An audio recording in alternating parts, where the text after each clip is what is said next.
Good evening everybody. Welcome back to Swamy Vijay's online live class for EMRS, KVS and NVS, PGT and TGT English.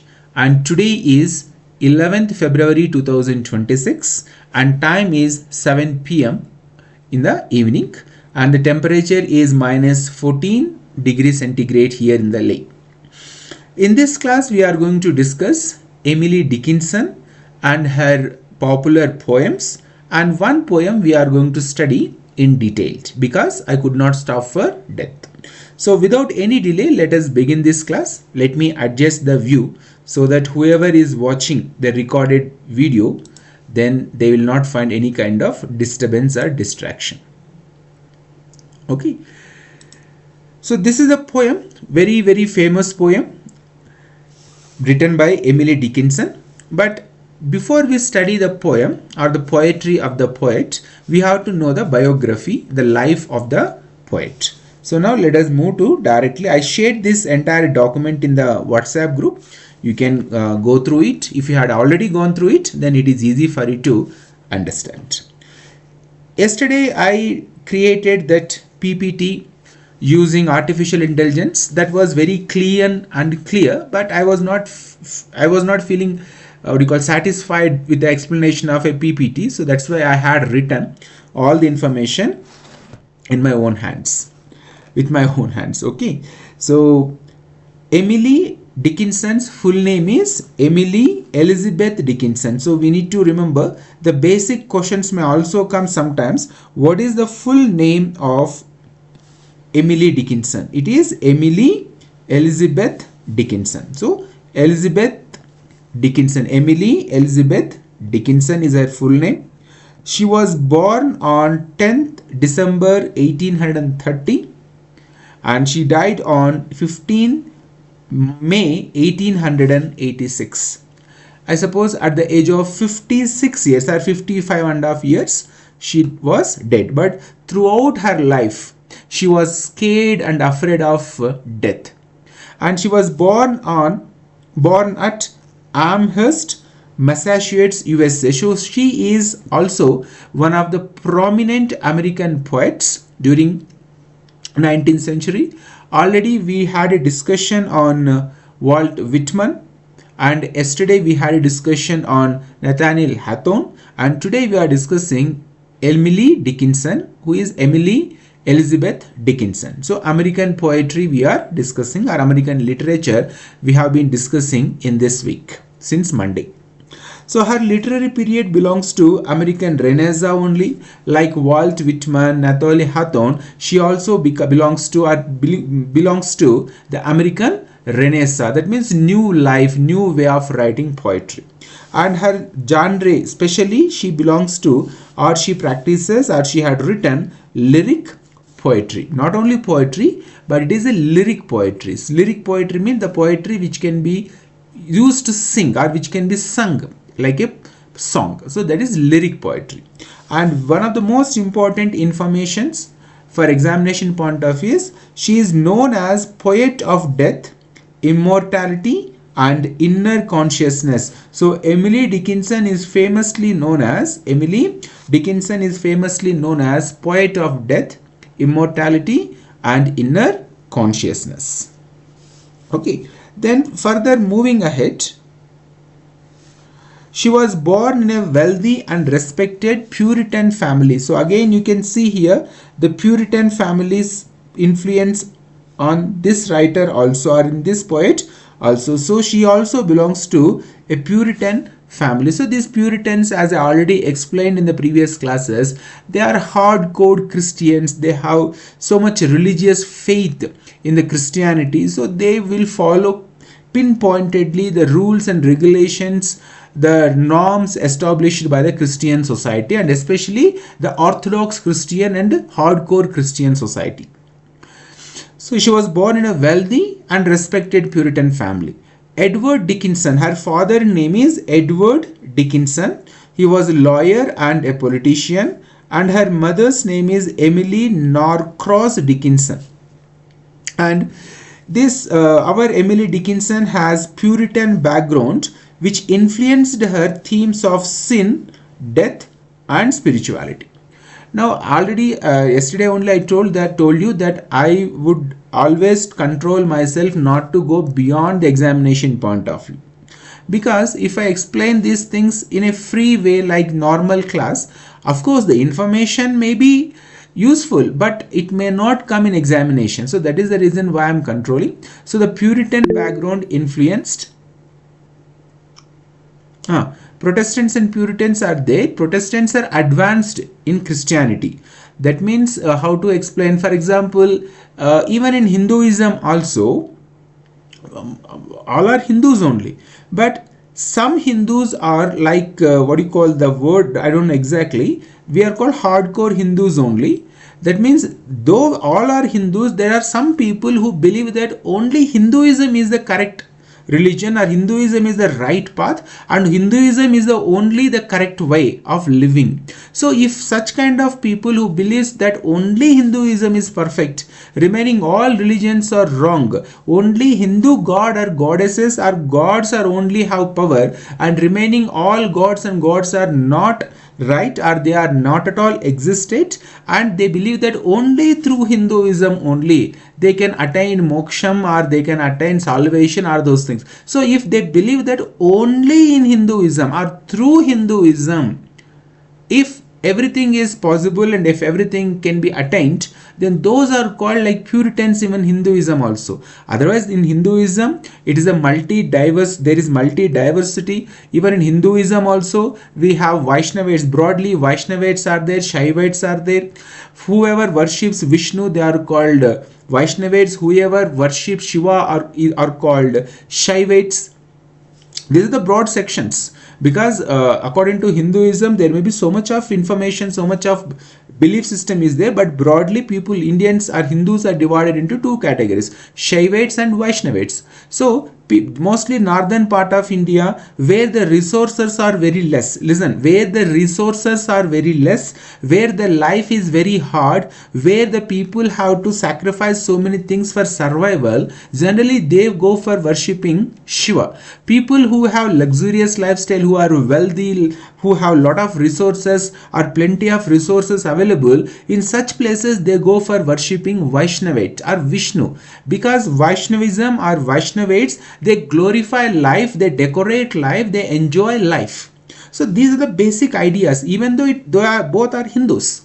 So likewise, even though Christianity has what called Protestants, Catholics, and in that again Puritans, like these are called hardcore Christians. They believe that only through Christianity, only Christian values, only Christian gods are powerful, and remaining all are wrong or all are bad. So if such kind of thought is there, we can call them as a Puritan. Okay, so they are hardcore Christians. Protestants are actually advanced, like from what do you call this one, Catholicism. England is actually basically a Catholic society.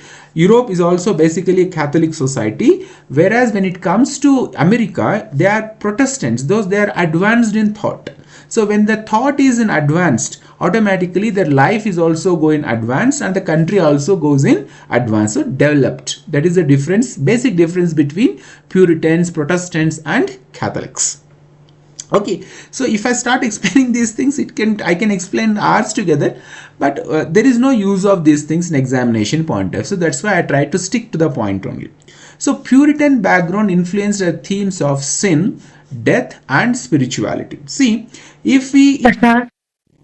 Yes, Manasa? Sir, actually, I think England it is Protestants because they don't use nail polish. Like when there is a code for the queen, they can't use. Mansa, ma'am. Yes. Europe is basically fundamentally Catholics. England was Catholic society, but during the Queen Elizabeth time, there was a clash between the Catholics and Protestants. And Queen Elizabeth was successful in controlling these two different groups in Christianity, and she made these two groups of people to live in harmony. So that was the reason why during Elizabeth time the England was attained the highest glory.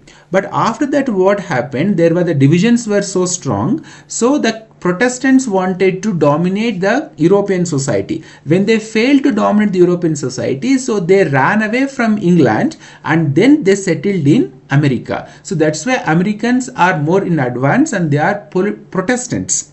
Catholics are Orthodox people. They still, for example, Rome is part of Europe and Italy is part of Europe. All other nations which are part of Europe are still, maybe largely, they are Catholic based, ma'am.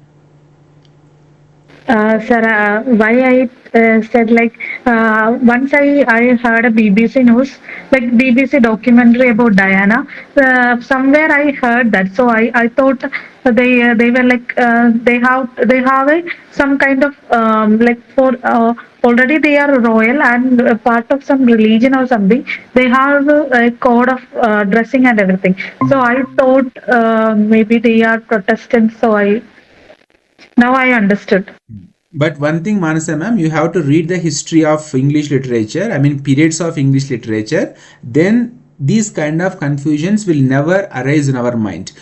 Why the people from England, why they occupied, why they landed in the land of apples, which is America or USA, the reason is they could not survive in the England. So Catholics were, because the king was a Catholic, so the Catholics were dominant, so Protestants ran away from that place and they occupied this New England, which is called America. So read it, ma'am. Once if you read that, of course, if you watch the videos also, which I am sharing every day in the morning, at least some kind of clarification may come. Okay, otherwise basic questions sometimes we should not go wrong, ma'am. Okay, so Puritan background. So we are discussing Puritan. I don't know who joined, some sound came. I will not change the view because whoever is watching the video after completion of class, they should not get any kind of distracted. So whoever joined, please send a text message so that I can understand who joined late. So Puritan background influenced her themes of sin, death and spirituality. Now what is sin? What is sin? Now there are so many definitions for this word sin. What is sin and what is not sin? It has been given so many definitions given by the religious books. According to Hindu religious books, they have codified what is sin, they have defined what is sin. According to Christianity, they have defined what is sin. According to Islam, they have defined what is sin. But this is just an idea. This is just an idea that these kind of rules and regulations, if anybody fails to follow or if anybody commits these kind of things, actions which are not accepted by the civilized society, they call those things as sin. And the entire Christianity, the entire Christian philosophy, entire Christian ideology or entire Christian thought depended on, our fundamental thought was the sin. Because we were all born, according to Christianity, human beings were born out of sin. How this sin committed, I was also very inquisitive to understand what the sin committed by human beings. By birth, how can we become sinners? So I also had this kind of a doubt. So then I read the Old Testament. In the Old Testament of Bible, there is a story in the first chapter, I suppose. In the first chapter, there is a story like the world ended. Something happened, the world ended, and only one old man and two daughters were survived in the catastrophe. So the whole world ended, and only one old man and two girls survived, and these two girls are the daughters of the old man, and the old man is the father of these two girls. Okay, so when there was no other man, and when there were no other women, so what happened according to the story I am telling, according to the Bible story I am telling, so they had a sexual contact and the people started children born out of that relationship. So they consider that every human being on the planet Earth is a sinner, because we had a story that the ancient our first father and mother, like Adam and Eve, and they also committed sin by eating an apple. So these are stories, these are all written, and according to Christianity, according to Bible, if you have read, fine. If you have not read, listen from my side. According to Bible, God created all this universe, earth, planets and other things, and 6 days in a week, and seventh day he was so tired, so he took rest. So that's why Sunday is a rest.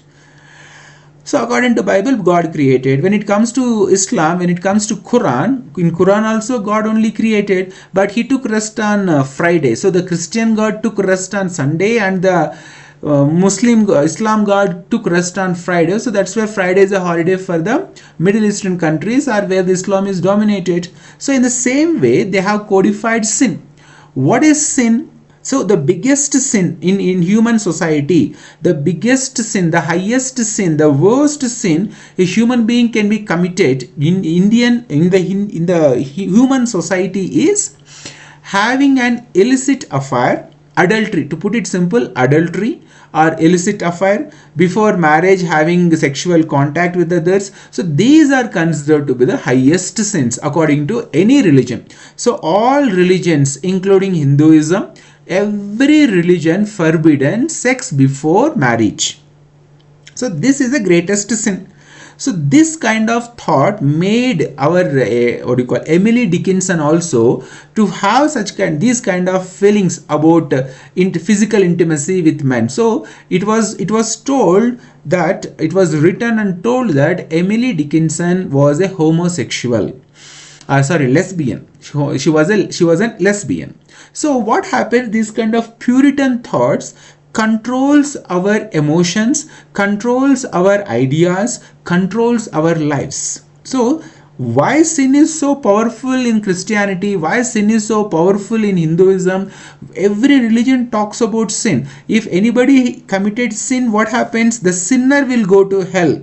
Okay, now anybody has done good deeds in life, they will go to heaven. These heaven and hell are also ideas created by human beings to please people to do good things, or to create a fear in the mind of the human being not to commit bad things. So these are Puritan values. Hinduism, Christianity, every religion preaches. No religion, even the latest religion which is called Scientology, if you have heard about it, fine. If you have not heard about it, listen from my side. Even the latest religion, Scientology, also doesn't accept this kind of premarital sex or illicit relationships and adultery.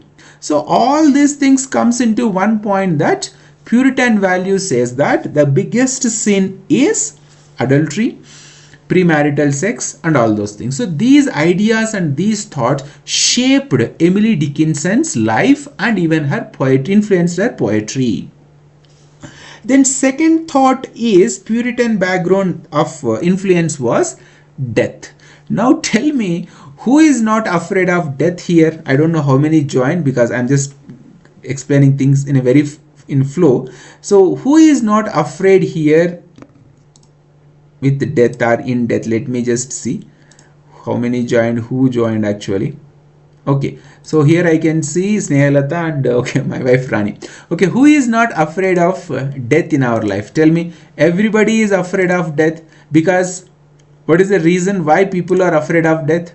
Because death is uncertain. Wait a second, I'll just adjust full screen. Okay, why? Because death has nobody has understood what is death, what happens after death, how, in what way death comes and takes us. So death is the biggest unsolved puzzle and mystery in the human life.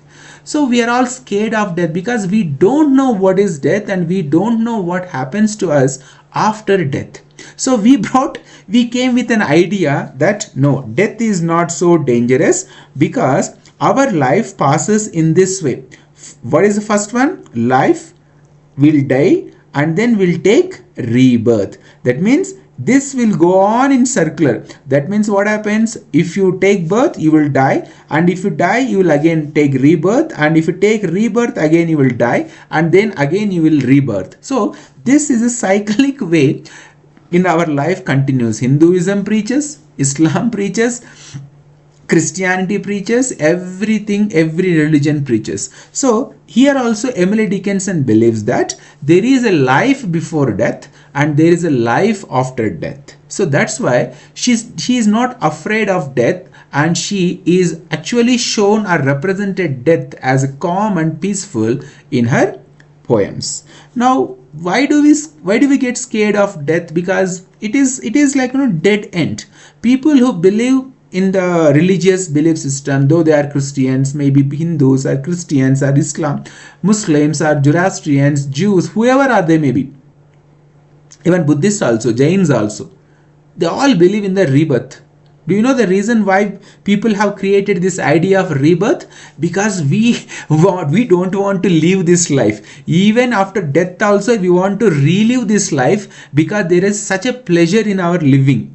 I may contradicting your beliefs, I may be contradicting with your religious ideology, but actually what happens, the person who accumulates lots and lots of wealth, or the person who enjoys lots and lots of pleasure in this life, he or she doesn't want to end this world, end this life, end this happiness and pleasure just because of death. So they want to continue to have these kind of pleasures even after death. So this psychological relief they'll create, or they have created, that you don't worry, you will die today and tomorrow you will rebirth and again you will live your life happily and peacefully. So that gives a kind of consolence or solace in our mind to live this life and even to face the death. But it is also a human constructed and created idea.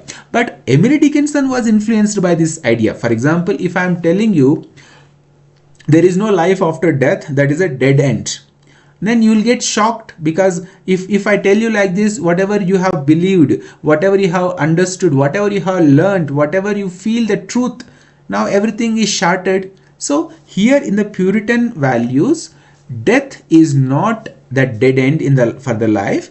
Death again brings life. That means it's just a transition from this life to that life. Okay, so this is another idea which influenced her poetry. Next one is spirituality. Till today I don't understand, or you might have understood, I don't know. Till today we don't understand what is the spirituality. 99.999999% people who follow the religion, they believe that they are spiritual. Religion is different, spirituality is different. Religious beliefs, religious ideas, religious chores, all those things are not part of spirituality. Spirituality is above religion. A person who can rise above religion, then they can understand, or they can feel, or they can live this kind of a spiritual life. But always what we do, we associate this spirituality with any religion, like Hindu spirituality, Christian spirituality, Islam spirituality, or Buddhist spirituality. And these highly spiritual people, if you come across, check them. These highly spiritual people who are from Hinduism, they insult other religious people, and those other religious people who are also considered to be highly spiritual in nature and life, they also come down to the lowest level and criticize other religion people's belief system. So spirituality is not connected to the religion, but most of us, we get we get the word I'm not coming. Most of us, we think that the religious practices means they are spiritual. Whoever does the religious practices daily, they are not spiritual, they are religious in nature. So we have been told that spirituality means following religion. But when Emily Dickinson has been influenced by the Puritan, she understood that the spirituality means following the Puritan beliefs. Okay, so I wanted to tell that, I'm not getting the right words. To put it simple, we all have been told, or we all have been misled by our religious teachers and preachers, that if you follow your religion, the highest order of life will be spiritual life. But that is religious. You become more and more religious in nature. You will follow more and more religiously, but that is not spirituality. So why I explained all these things in detail is, if you want to understand why Emily Dickinson always write about sin, death and spirituality, because she has been influenced by the Puritan values. If I tell you that she was wrongly influenced, or she was misled by these beliefs, then what can we do? Because she had lived her life with the belief system of the Puritans. So then what happens, according to this, in continuation of her biography, So at the age of 20, or when she turned 20, she gradually withdrew from the society in her 20s. So she started living alone. Actually, she locked herself in her bedroom, and she almost never come out of her bedroom or never come out of her house, and there was no interaction with other people. So she rarely left her house, and she always wore white color clothes, and whenever she want to communicate with others, with her friends, she always communicated through letters only. So she isolated herself, and she started living her own life in her own values, in her own way, based upon the Puritan values. Okay, so this is about Emily Dickinson. Half an hour I have to explain about the literary, about the bio what you call life of a writer or a poet. So I took half an hour. Sometime in detail I might have explained, but in examination point of view, you need to remember these things. Her Puritan values, her background influenced the themes of sin, death, and spirituality in her poetry. Now, coming to her literary works, she wrote nearly 1800 poems, not even one or two. She wrote nearly 1800 poems, but during her lifetime, there were only 10 poems were published. She was not as popular as now during her lifetime. She was a very unknown poet, and even she published the poems anonymously. She never used her real name. She published her poems anonymously. Like John Keats and P.B. Shelley, she was also not famous during her lifetime. She became famous only after death or posthumously. Now in America, Emily Dickinson is considered as one of the greatest American poets. Okay, because why these people and why this poetry is still cherished and appreciated by the modern generations also, because still today also in our mind these Puritan ideas are engraved strongly. We cannot remove these ideas, like sinner committing sin. Second one is about death, about spirituality. These are the ideas even every religion promotes, every country promotes, every government promotes. The reason is because they can use this sin, they can use the idea of death, the governments can use the idea of hell, and the governments can use the idea of heaven, and the government can use the idea of spirituality. All these ideas they can use to control human being. They can use to control humans psychologically, so that they can keep their power in their hands, and they can rule this country. Politicians, they can government can rule this country properly without any kind of problem. So these are the ideas: sin, death, heaven, hell, spirituality. These are all human constructed ideas, but the government promotes this, the religion promotes this, every society promotes this, because we don't know how to control human beings other than using these kind of tools. So these are the tools to control human beings psychologically. Why are we afraid of committing something which is not accepted by the society? Because we are afraid of the society power. The people around us can overpower one single individual if we disobey the society's rules. But still, there are some psychological aspects where we cannot be controlled by humans physically. So then these ideas are promoted, they are advertised, and they are showcased as a glorified like virtues in life. And because of these kind of foolish beliefs, we are all succumb to these people's false virtues, and we lead a life of degradation, or like simple, like dead life we are reading. So why I'm explaining all these things is, why did and what made Emily Dickinson to lead such kind of a lifestyle during her lifetime. She could have come out of her home, she could have married, she could have enjoyed her life, she could have give birth to children, and she could have lived her life. But why she left everything and why she lived such kind of a life? Because of her belief system. What are the beliefs? The Puritan values, the Puritan beliefs. What are the Puritan values? What are the Puritan beliefs? Are all constructed by the religious preachers to control human beings psychologically.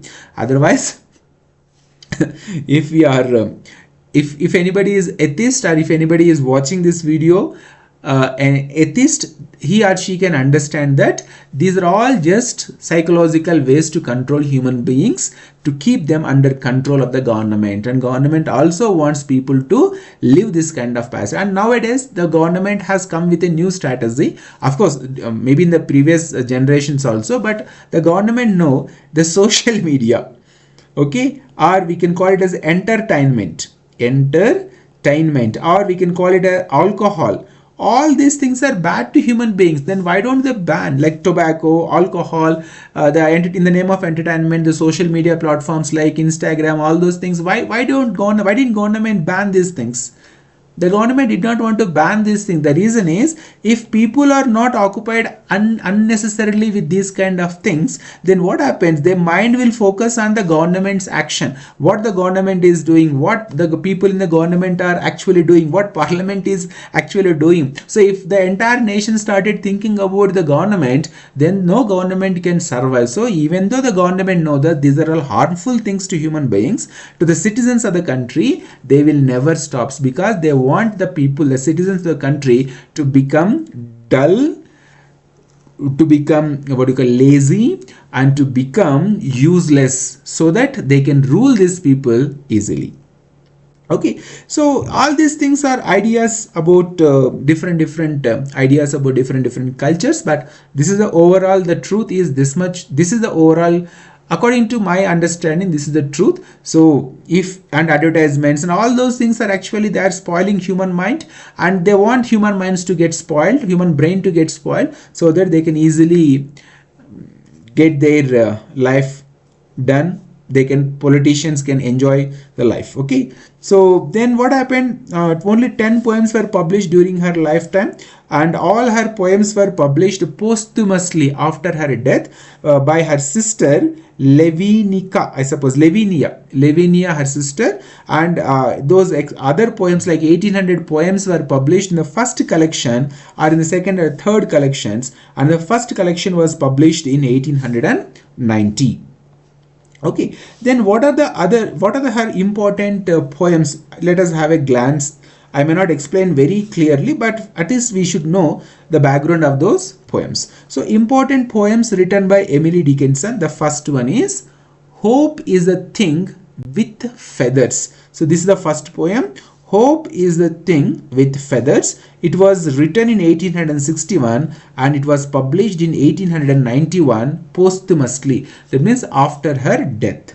Then what is the theme of this poem is hope as inner strength, spiritual resilience. So people who have hope, they can attain whatever they want to attain, whatever they want to achieve, they can achieve. So hope creates inner strength. Hope here is compared to a bird in this poem. So hope is compared to a bird in the poem. Hope is a thing with feathers, and the bird sings continuously and it never asks anything in return. So hope never asks anything in return, only it wants you to succeed and survive in this world, and it survives the storm. So even any kind of difficulty comes in our life, if you have hope, according to Emily Dickinson, we can survive in our life. Now again my mind is telling that whatever I have read in my life, whatever I could understand in my life, I can tell you that hope is actually a false idea which makes human beings to suffer more and more in life. People have this kind of hope and they think that they can achieve something in life, and that is the reason why they suffer in life. Okay, so these are contradictory ideas, but let us not go into my ideas are not important here. The Emily Dickinson ideas are important. Then next poem is here. I heard a fly buzz when I died. That is the name of the poem. I heard a fly buzz when I died. What is the theme? Ordinary versus extraordinary, and there is an anti-climax of death is discussed in this poem, and uncertainty of afterlife. Even though she knew, according to the Christianity, according to the Puritan values, or any religion preaches that don't worry about death, it is like just like death is like a changing of your shirt. Only you will die. Death means what? You will leave your old shirt, and rebirth means you will wear new shirt. It is as simple as the explanation, but nobody knows what is death, what happens after death. So she was also uncertain about afterlife, and that was discussed in this poem, I heard a fly budge when I died. It was written in 1862 and it was published in 1896 posthumously.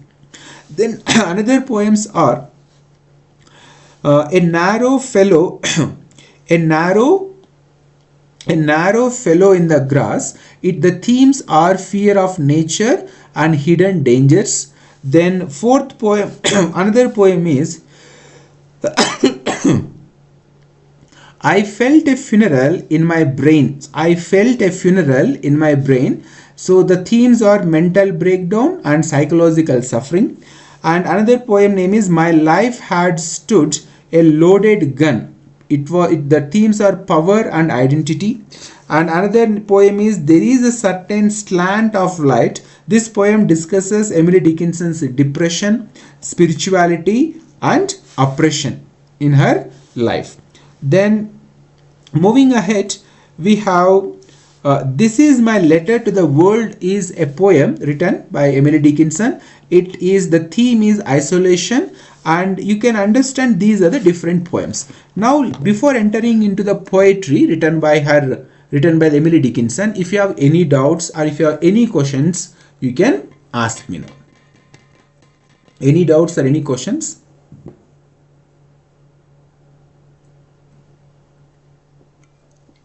If you have no doubts and no questions, you can send thumbs up or Pepsi or Coca-Cola so that I can understand that you have no doubts. Sir, other than the poem you are explaining today, which one is important? All are important, but in examination point of view, we have to go with, because I could not stop for it, because this poem has been prescribed for degree college syllabus, even in junior college, plus 2 syllabus. So many books they have been this poem is prescribed for so many books and in so many colleges syllabus. So that's why, because I could not stop for that, it is one of the most important poems. Sir, for others poem, how should I prepare? Like we should know only summary, or when was it published and written? How should I prepare other poem which you are not? You have to read by your own. I may not cover each and every poem, and that is not practically possible. So you have to read other poems. As I introduce the poems briefly, and then next you have to read the poems by your own. Okay, sir. Okay. So now let us continue. Before we start the poem, because I could not stop for death, we need to understand the style of writing of poetry by Emily Dickinson. She has a special way of writing, this dash. Okay, so she always write this dash. What does this dash represent in her poetry? So this is actually dash. So it represents in different ways at different places. So it creates a natural pause. So when she wants to take a pause, or when she wants to give a pause in a poetry or poem, she uses this dash. So it creates a natural pause, and it is a speech rhythm. It is used even as a speech rhythm also. And this dash she uses for speech rhythm. And whenever she finds any uncertainty to explain or uncertainty in the poem, she uses this dash. And whenever she has an ambiguity or to express ambiguity, she uses this dash. And she uses this dash for even to the flow of poetry, or for the flexibility, or even she uses this dash for interpretative space. The word is interpretative space. What is this interpretative space? Is which has no fixed meaning. So whenever she wants to say something which has no fixed meaning, then she uses this dash. So here you can see, he kindly stopped for me, and she kept the dash. So there maybe she might have used this dash here as a pause. So dash she uses in her poetry, which can be to create a natural pause, to use as a speech rhythm, to express uncertainty, ambiguity, or to show the flexibility, or to create interpretative spaces. For her, in her poetry, she uses this dash. Okay. Now let us go to today's poem. Of course, the poem is very simple poem, easy poem. I taught this poem when I was working in a degree college as a lecturer. So things are okay, very easy, but in examination point of view, we need to understand this. Figures of speeches, all those things, the meanings of those words and all those things, we should know clearly, so that in examination, if they ask you those things, we can understand. We have to write answer. Now you can see this poem is in what you call stanza structure, and this poem has how many stanzas? Let us write down so that it will be easy. It has 1, 2, 3, 4, 5, 6. So it has stanzas, 6 stanzas, the entire poem, and each stanza consists 4 lines. Each stanza consists 4 lines. So 1, 2, 3, 4, 1, 2, 3, 4. So likewise you can go on. So each stanza consists 4 lines, and this entire poem is divided into 6 stanzas. Okay. So now let us read the poem and let us understand. Here only I'll write the figures of speeches or literary devices used, so that in one go only we will complete the entire explanation part. Okay. So let me keep the PDF document which I shared with you. Let me open it so that we'll complete in one go without wastage of time. So where am I? Okay, here. Because I could not stop for death, he kindly stopped for me. The carriage held but just ourselves and immortality. We slowly drove. He knew no haste, and I had put away my labor and my leisure too, for his civility. We passed the school where children strove at recess in the rink. We passed the fields of gauging grain. We passed the setting sun, or rather he passed us. The dews drew quivering and chill. For only gossamer my gown, my tippet only tully. We passed before a house that seemed a swelling of the ground.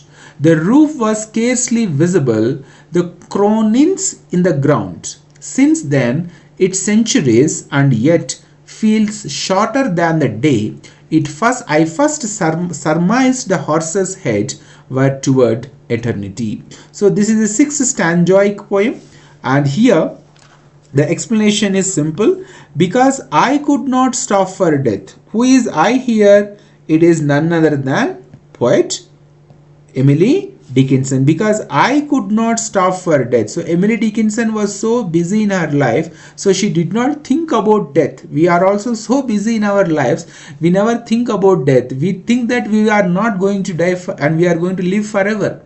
Because I could not stop for death. Because I could not stop for death means she was so busy in her life, so she never thought about death. But he kindly stopped for me. So who is he here? It is death.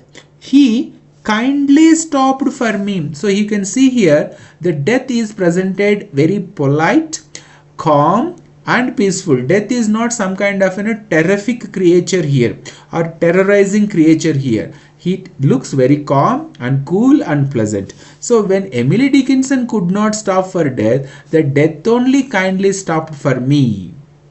Okay, so the carriage held but just ourselves and immortality. So the death come and stopped for Emily Dickinson. That means to take the Emily Dickinson after her death. Because I could not stop for death, death kindly stopped for me. The carriage. So this is the carriage. That means like a chariot. In the chariot the death came, and Emily Dickinson entered into the chariot or carriage. The carriage held but just ourselves and immortality. So in this carriage there are 3 people are traveling. One is death, second one is Emily Dickinson, and along with Emily Dickinson and death, the immortality is also carrying or traveling in the carriage. So what she wants to say that death and immortality are always side by side. That means whoever is dead, they will again reborn. Whoever is reborn, they will again die. So this is a never ending process. Because I could not stop for death, he kindly stopped for me. The carriage held but just ourselves and immortality. So there are three people in the carriage. We slowly drove. So who are we here? Death, Emily Dickinson, and the immortality. So we three slowly drove. So there is no urgency to go anywhere. We slowly drove. He, who is he? Death knew no haste. He has also no any urgency. So he is also going very slowly. That means there is no urgency. There is no need to run in a hasty way to do things. So we draw slowly. He knew no haste, and I had put away my labor and my leisure too. So we'll explain all those figures of carriage is chariot, normal buggy or whatever the horse carriage we call, that is normal one only. Okay, so my labor and my leisure too. So when she was carried, or then they were all going in the carriage when it was going very slowly, peacefully, without any kind of distraction. So this woman, Emily Dickinson, also, what do you call this one? Where is it? Emily Dickinson also, I had put away. Put away means she is also now not worried about, or she is also away from this kind of my labor and my leisure. So what is here labor? It is her work. Now she is not worried about her works. And leisure. So what is leisure here? It is free time. So she also kept away her work and her leisure or her free time for his civility. Who is his here? The death's civility. So what is civility here? Politeness. Politeness. So death is very polite here, not very harsh. Okay, death is very polite. So civility means politeness and courteous behavior. Civility means politeness and courteous behavior. So we slowly drove. He knew no haste, and I had put away my labor and my leisure too for his civility. So when the death is so polite and so courteous in his behavior, so Emily Dickinson was also forgot about her work and her pleasure, free time and everything, and Emily Dickinson is also moving along with the death. So in I'm also checking, I prepared the word list, vocabulary. Okay, so you have understood here in the stanza 1, carriage is a horse drawn vehicle. Gosh, carriage is horse drawn vehicle is a carriage, and immortality means eternal life. Eternal life is the immortality. పల్లకి right correct. తెలుగులో పల్లకి కాదు, తెలుగులో వచ్చేది గుర్రపు buggy. Snehalatha, గుర్రపు buggy ఉంటుంది చూడండి, మామూలు విక్టోరియా మహారాణి అట్లా వచ్చేది గుర్రం బగ్గి ఉంటుంది, అట్లాంటి బగ్గి అనమాట. Okay, so let us move to the third stanza. First stanza completed. Because I could not stop for death, he kindly stopped for me. The carriage held but just ourselves and immortality. We slowly drove. He knew no haste, so there is no hurry or urgency. And I had put away my labor and my leisure too for his civility. Now when we move to the third stanza, so now they are traveling.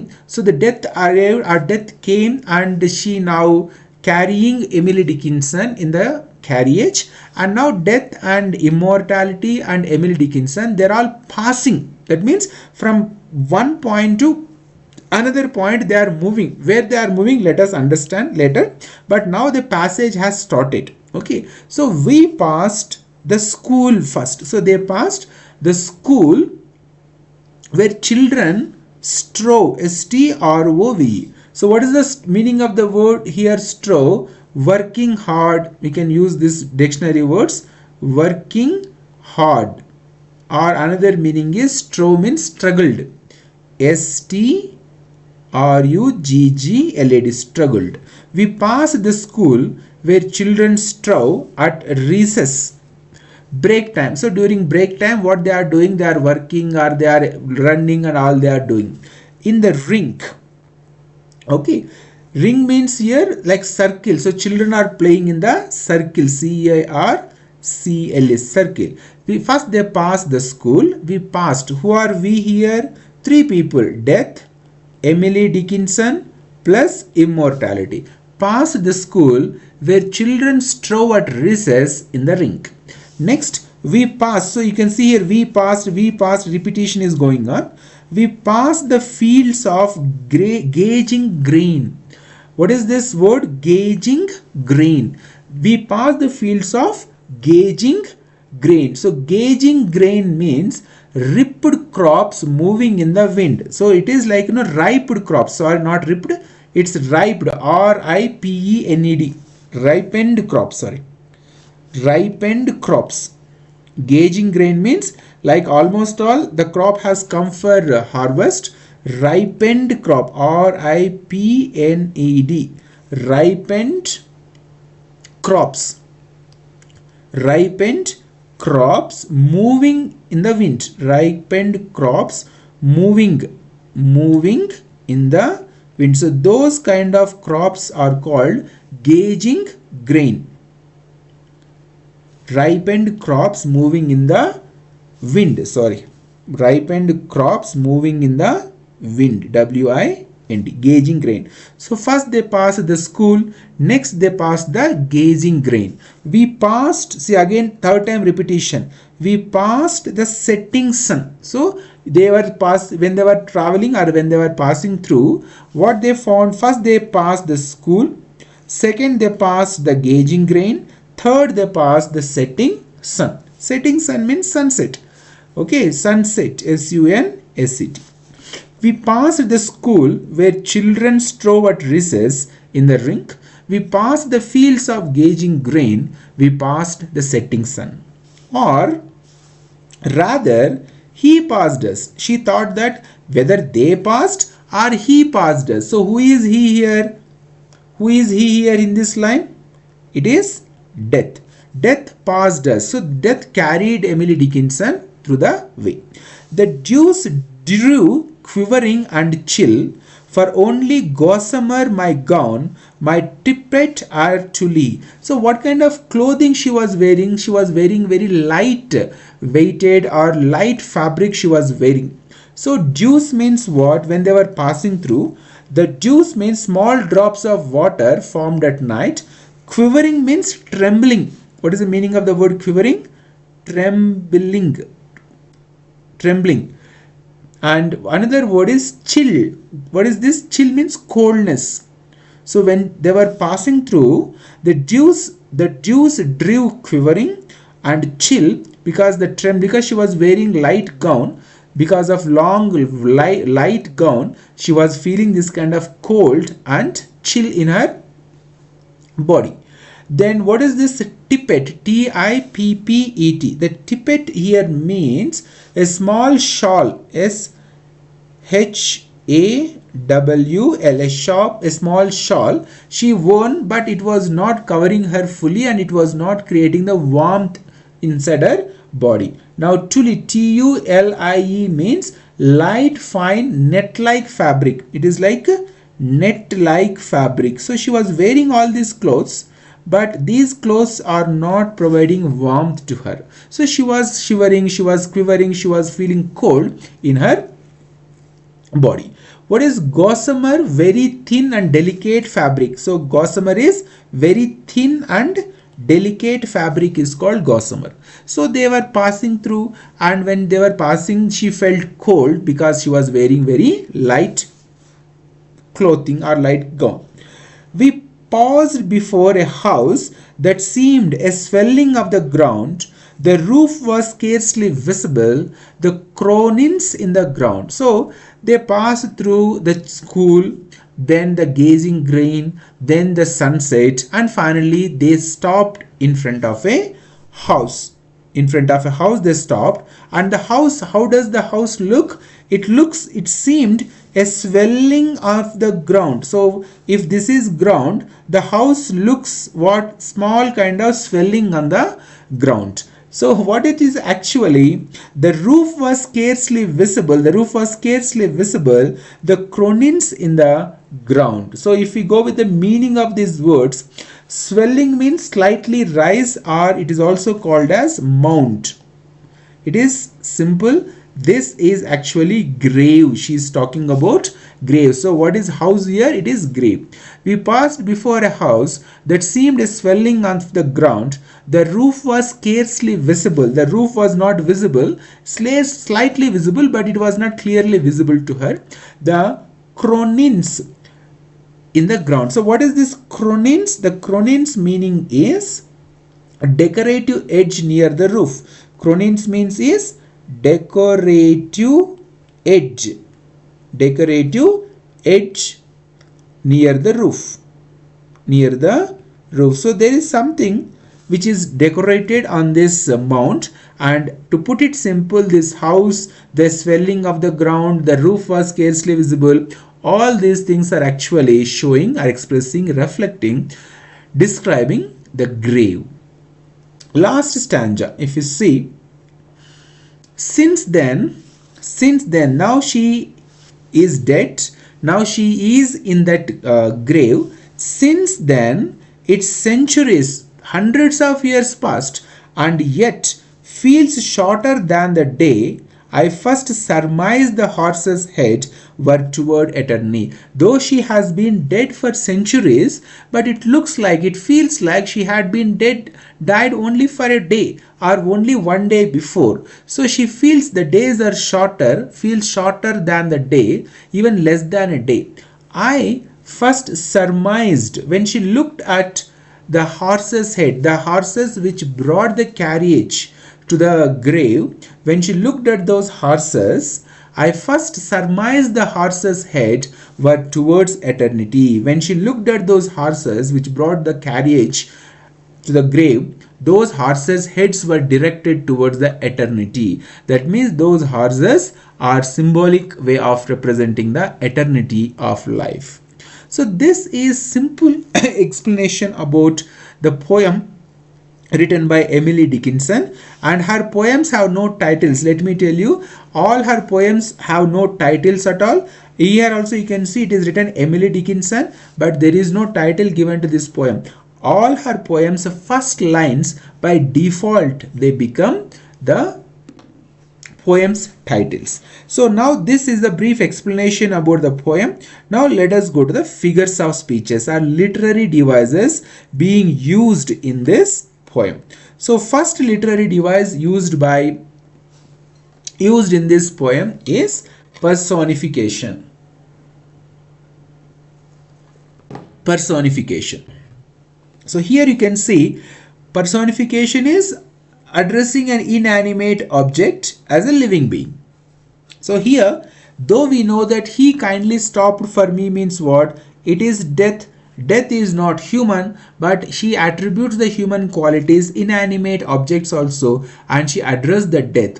And he's not addressed, she personifies the death. So he is actually the death. So here he kindly stopped for me, or he knew no haste. In these lines, the personification is being used by Emily Dickinson. Then when it comes to the next one, symbolism, the entire poem is actually a symbol. The entire poem is actually a symbol. Let me just adjust it. The entire poem is a symbolic way.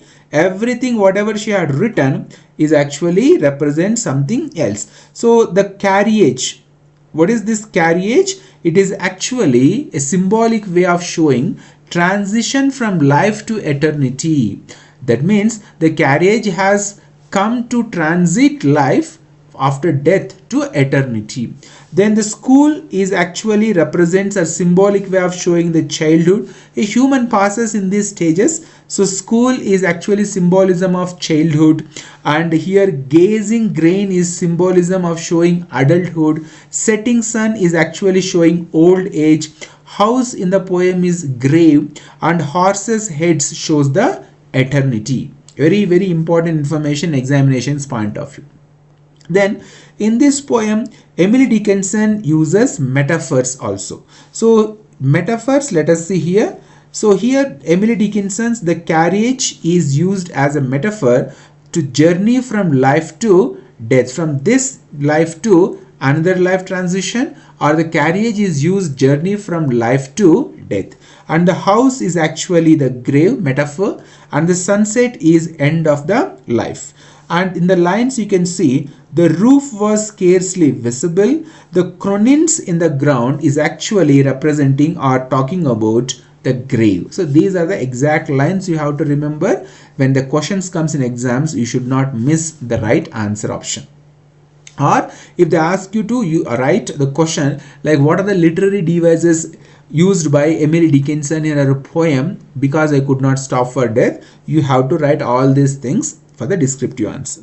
Then she used imagery also in her poem School Children, Fields of Grain and Setting Sun. These fields of grain, like you might have seen in some movies, like when the death is about to come, the hero, he visualizes that he will be walking in like a paddy field, and all those paddy those are all waving with the wind. So that is actually fields of grain. So in that Puritan belief system, they believe that after death, the soul, when it passes from this life to the eternity, it goes through all these phases. Then alliteration is being used, gazing grain, setting sun. Anaphora, repetition is being used in this poem, like we passed the school, here we passed, then we passed the fields, then we passed the setting sun. So anaphora is used. Then the tone of this poem is calm, peaceful, reflective and philosophical in nature. And what is the meter is used in this poem is hymn meter, alternating iambic tetrameter and trimeter. Emily Dickinson always tries to avoid pentameter. And enjambment is used. Enjambment means what? The continuation of the thought or idea into the next line. So here we slowly drove, he knew no haste. This is a form of an enjambment. And she uses capitalization. So she, in the poem, she uses the capitalization for these words like death always written with D is capital. In immortality, I is capital. Carriage, C is capital. In school, S is capital. Let us see whether it is written exactly or not. So if the poem, if you see here, you can see carriage, C is written with capital, D is written capital, I is written capital. So she uses this capitalization technique also in her poetry. And then coming to about the poem. So here in her poem Because I Could Not Stop for Death, Emily Dickinson represents or reflects or showcase death as calm, gentle experience rather than something frightening. So she believes that death is not the end of her life. So she tries to present it in this pleasurable or wonderful way. And the carriage carries three people in the poem: the speaker, the death, and the immortality. And here the death is a journey from earthly to eternal life. So she believes that death is not the end of the life. It is a journey from earthly, worldly, this world to the eternal life. So Christians believe that there is a world beyond their physical reach. It is called the place where the God sits and where there is a heaven. Likewise, you can understand. So Christianity believes that there is a world which is filled with lot of pleasure and all those things. So I don't know the exact words. Christianity believe that there is one world beyond this, and that is the world, God's world or divine world, they believe. Then gauging grain means a field of mature golden crops passed on the journey to the afterlife. So once death, this is shown in the English movies. If you want to see, you can see. Then mound means what? A rounded mass projecting above a surface. Now what is the final central idea of this poem, Because I Could Not Stop for Death? The central idea is death is not terrifying but a peaceful and inevitable journey towards immortality. So Emily Dickinson was so afraid of death because she had seen death of her near and dear people, a dear one in her life. She had seen the death of her close friends, so she was so scared and she was so afraid of death. So that's why she had written this poem, because I could not stop for death. So there are so many explanation, there is so much explanation is there, you can find so much of explanation available on YouTube or internet.